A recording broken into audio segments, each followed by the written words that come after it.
Joshua, nasaan patalong ko? Kuya, good thing you're awake. Tulungan mo nga akong i-repack tong mga to. Mamimigay tayo sa less fortunate. Less fortune. Nasaan yung pantalon ko? Kuya, pantalon natin to. Hindi yung it's just yours. Tapos ito yung naisipan mong gawin? Magdodonate ka? Asa na? Asa na yung pantalon ko, ha? Kuya, madami na nga tayong foods and material things. Di ba, turo sa atin ni nanay na kapag may sobra, dapat mag-share tayo.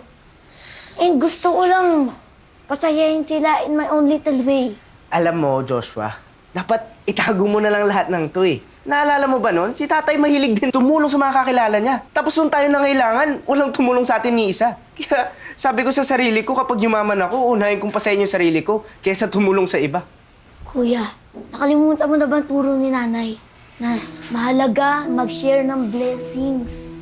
Joshua, hindi mo ba nakikita? Madami akong kaibigan ngayon. Sinishare ko naman sa kanila at masaya sila, nakasama nila ako. Kuya, please, just this once. Let me do this! Sige, ikaw bahala. Basta huwag ka magsisisi kapag walang kanapuntahan yung pagdodonate mo sa kapwa. Nakakalimutan mo yata, no? Nung nangangailangan tayo, wala namang tumulong sa atin. Oh, tumatawag na sila. Joshua, akin na yung pantalan ko. Huwag ka na makulit. Akin na. Hello?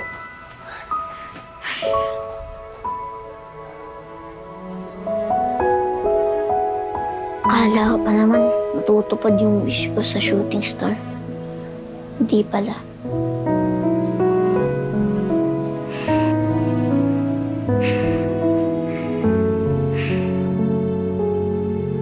Oh, andawin na ako.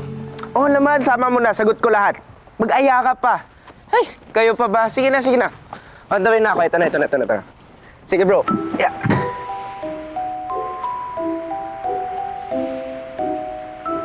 Dito lang pala kita mahanap.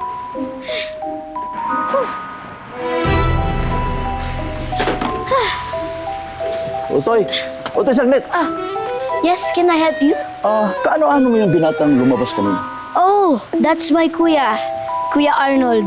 Do you need something from him? Wala naman. Matagal na ba kayo nakatira dito? No po. Kaka-move in lang po namin dito. Dati po kasi mahirap kami. At ulila sa magulang. Dati kayo mahirap? It's hard to explain. Yung pantalon na suot niya, ang ganda. Saan niyo nabili? Yun. Ano po, nabili niya po yata yun sa ukay-ukay. Ay, hindi po, birthday gift po ng parents namin sa kanya. Sige po. Wait! Akala ko maulila na kayo. I'm not allowed to talk to strangers.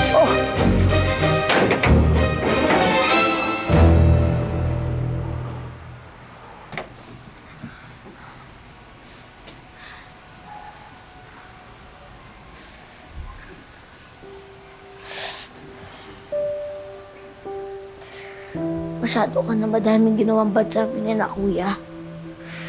Una, ginawa mo siyang selfish. Tapos ngayon, nagkakalayo-layo na kami. Tapos naman ngayon, parang our lives are in danger dahil madaming may interest sa'yo.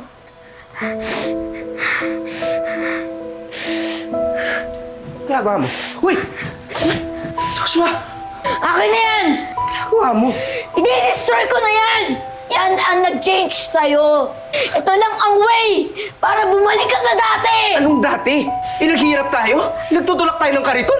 Yung wala tayong makain, yung gusto mong balikan? Joshua, ito yung bumuhay sa atin. Hindi yan yung bumubuhay sa atin! Yan ang unti-unting papatay sa atin! Kung nakikita tayo ngayon ni nanay, madidisappoint sila sa nangyayari sa'yo! Wala akong paki. Iniwan na nga tayo, di ba? Binuhayin natin ang sarili natin ng mag-isa tapos sisirain mo to? Joshua, ito yung sagot sa hiling natin, sa hiling mo. Hindi ito ang hiniling ko sa shooting star! Ang hiniling ko, yung hindi tayo magkakahiwalay kahit kailan! Not money, not material things! Pero yung together as brothers!